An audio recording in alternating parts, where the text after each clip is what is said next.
Lá.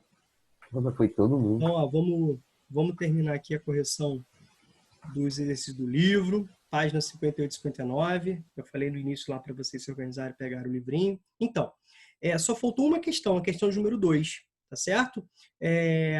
O conteúdo, né, a parte teórica necessária para resolver essa questão foi feito na terça-feira. Na terça-feira vocês tiveram aulas sobre cidades globais, megacidades e megalópolis. Tá certo? Bacana? Entre os assuntos que nós estudamos nessa semana, esses foram os nossos protagonistas. Tá legal? Esses foram os nossos protagonistas. Então vamos lá, vamos devagarzinho aí, tá certo? O que é caracterizar? Caracterizar é você colocar, dar as características, né? E nesse caso aqui, as características perpassam também para um processo de definição. Então você precisa entender o que significa esses conceitos aqui tão importantes, juntamente eu poderia acrescentar aqui, como eu falei para vocês, de cidades globais, tá? De cidades globais. Embora sejam conceitos relacionados, obviamente, tem a ver com essa nova dinâmica urbana mundial, e obviamente o Brasil se insere, eles são conceitos distintos, eles se relacionam, né? Mas eles são conceitos distintos, e conceitos são extremamente importantes, né, para favorecer o entendimento. Tá bom? Certo? O que são megacidades? Esse conceito aí surge nos anos 90, a partir de relatórios, né, organizados por agências da ONU, que vão caracterizar aglomerados urbanos com 10 milhões ou mais de habitantes, certo?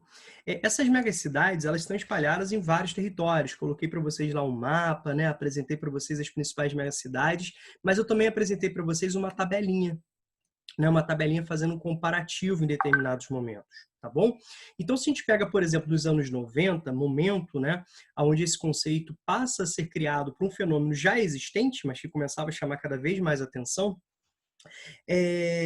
a gente vai perceber que nós tínhamos uma concentração dessas cidades em antigas cidades industriais dos países centrais, legal? Ou em cidades que apresentaram nos países centrais grande dinamismo, né? Grande desenvolvimento econômico, e isso levou um inchaço, uma atração, né, populacional muito grande, mas o que chamava muita atenção era o número de cidades no mundo subdesenvolvido. Então isso tem a ver com vários fatores. E se a gente comparar as principais aglomerações urbanas hoje, a gente vai perceber que as principais aglomerações urbanas, ou seja, em números, o maior número de megacidades, né, se encontra no mundo subdesenvolvido, com destaque para o sul e sudeste asiático. Tudo bem? Por vários motivos. Essa região, o continente asiático em si, ele já concentra, por questões históricas, por questões físico-naturais, que nós já vimos, mais de 60% da população mundial. Aproximadamente 64%, né? E, por outro lado, essa porção do sul e sudeste asiático, onde nós temos grandes aglomerados urbanos, que são até chamados de formigueiros humanos. Tá bom? São até chamados aí de formigueiros humanos. O que acontece? Isso é fruto também de um processo que é típico do mundo, né, do processo de urbanização do mundo subdesenvolvido. É exclusivo do mundo subdesenvolvido? Não, mas ele é muito mais característico, muito mais presente, né, no mundo subdesenvolvido. E é o processo de, me ajuda, macrocefalia urbana. Como assim? Vimos que o processo de urbanização é esse crescimento mais intenso de áreas consideradas urbanas em comparação às áreas, né, ditas como rurais, e o grande agente aí é justamente o êxodo rural. E esse êxodo rural a gente só consegue entender por alguns motivos. Primeiro, o olhar para a cidade. O que estava rolando na cidade? Oferta de empregos. A primeira grande atividade econômica a gerar emprego em massa nas áreas de cidade são justamente as indústrias. Ao mesmo tempo, o dinamismo do setor comercial segue, né, essa linha, ou seja, pessoas morando, né, mais próximas, não se dedicando ao plantio, à sua produção de alimentos, elas vão ter que recorrer ao comércio, né? Elas vão ter que recorrer ao comércio. Ana Luísa, preste atenção que a aula é aqui. Ana Luísa, a aula é aqui, meu amor. Não adianta você estar de corpo presente e a aula em outro momento, né? Em outro local. Desculpa, Ramo. Não, tudo bem, menino. Só estou falando porque é importante aqui essa reflexão. Então, o que acontece? Essas pessoas, elas não vão se dedicar aos seus alimentos, né? À produção, elas vão ter que negociar, elas vão ter que comprar, tá bom? Até mesmo porque a disputa do solo urbano não permite que essa população seja incluída onde todos possam ter o seu pedaço de terra. O objetivo econômico, né, numa área urbana não é essa, tá bom? E por outro lado, as transformações no campo, né? As transformações no campo, a modernização do campo, a chegada da máquina que gera desemprego, os grandes investimentos dos grandes empresários que vão competir com esse pequeno e médio agricultor, onde esse pequeno agricultor ele vai quebrar, ele vai falir, o médio agricultor, de certa forma, vai ficar submisso a essas diretrizes econômicas que vão chegar no campo, ou seja, não vai ter como competir. Então, muitos, para sobreviver, vão ter que se adaptar. O fato é que aumenta a pobreza no campo, aumenta o desemprego no campo, certo? E progressivamente isso leva, né, à busca por melhores condições de vida na cidade também, tá bom? Por outro lado, a gente precisa entender que o direcionamento das políticas públicas, em termos de infraestrutura, em termos de oferta de serviços, vão ser muito mais presentes na cidade. Então, nós temos aí políticas negligentes. Essas políticas negligentes, principalmente no olhar, né, marginalizado para o campo, para a população do campo, também são fatores que levam a essa atração.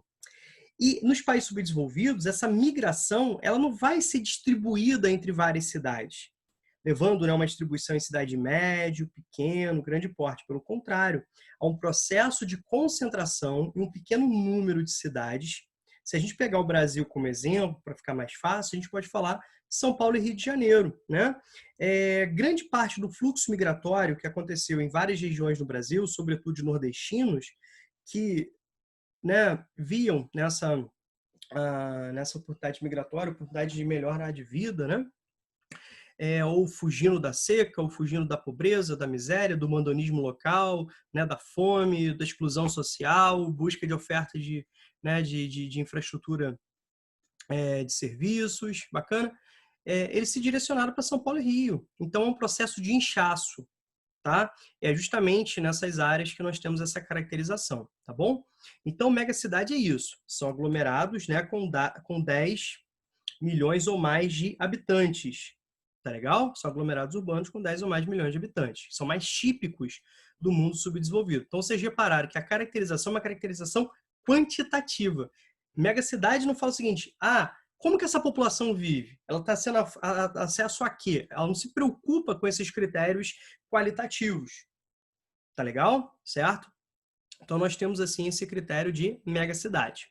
Megalópole é um termo que começa a ser apresentado nos anos 60 para chamar atenção para um fenômeno urbano que estava se desenvolvendo, estava se consolidando, né? Estava se apresentando nos Estados Unidos. Mais precisamente na porção leste dos Estados Unidos, aquela porção banhada, né, pelo Atlântico, por critérios históricos, inclusive, né? A gente vai perceber que a área de primeira colonização, de primeiro povoamento, é uma área que vai se apresentar ali na região dos Grandes Lagos, na fronteira ali, inclusive, com o Canadá, que vai ali principalmente, né, do litoral, que favorece o escoamento da produção, favorece a entrada de matérias-primas, certo? E na região dos Grandes Lagos, onde você tem muita oferta de matérias-primas, recursos energéticos, né, combustíveis fósseis, como carvão, que vão se apresentar ali um motor, ali o berçário, né, da segunda revolução industrial nos Estados Unidos, o berçário do Fordismo ali no final do século XX, né, da segunda revolução industrial, o berçário do Fordismo no início do século XX, e de fato vai ser uma região muito concentrada.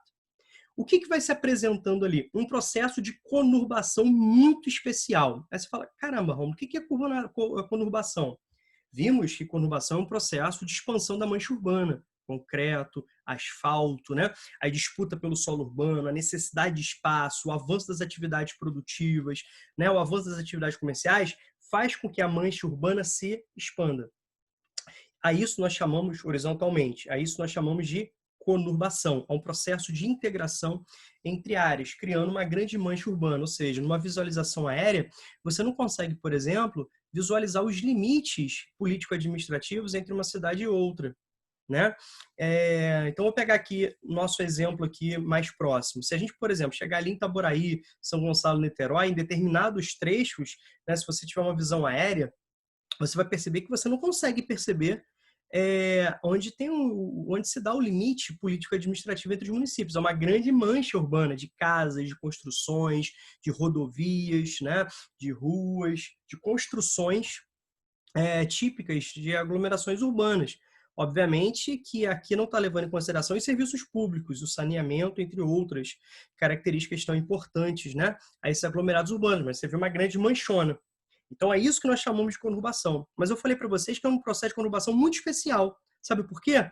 Porque estava incluindo, né, nessas integrações, nesse espalhamento, o processo de conurbação de duas ou mais metrópoles a partir do processo de conurbação das suas respectivas regiões de influência, das suas regiões metropolitanas.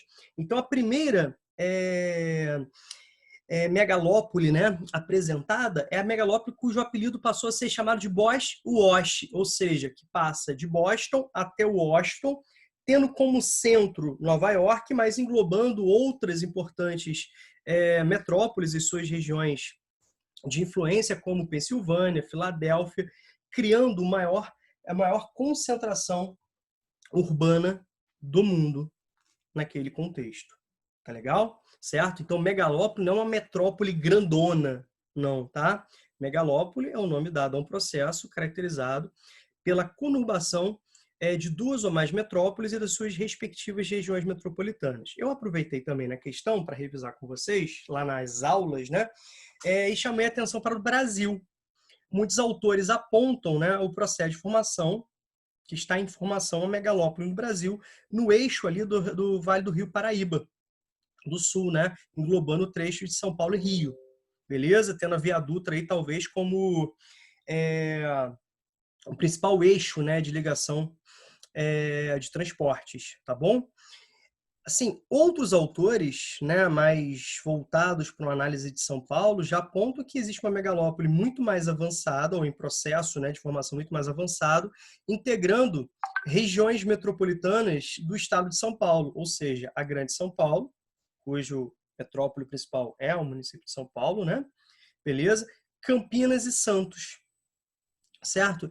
Eles afirmam que aquela região ali, o dinamismo é muito maior do que em termos de expansão de mancha urbana do que em São Paulo e Rio. De fato, né? Se você fizer uma visão aérea, você tem alguns vazios, né? Algumas manchas de vazios urbanos. Mas isso aí deixa para os acadêmicos, né? Deixa para essas discussões aí na academia. O fato é que o Brasil está, né, em processo de forte expansão urbana.